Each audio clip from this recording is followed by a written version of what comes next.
Resolvemos dudas. ¿Por qué nuestro boiler está crujiendo y se escucha unos golpes muy fuertes? Esto es debido al sedimento que se va acumulando a lo largo de los años, se va acumulando dentro del depósito.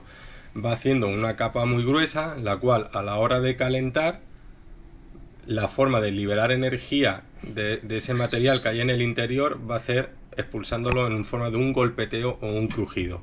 Este es un motivo por el cual ya quizás ha llegado la hora de cambiar el boiler.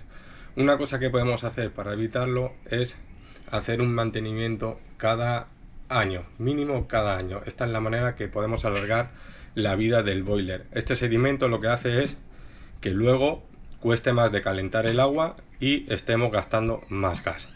¿De acuerdo? Esto es todo y es por ello que el boiler cruje y escucha esos golpes tan fuertes. Nos vemos en otro vídeo.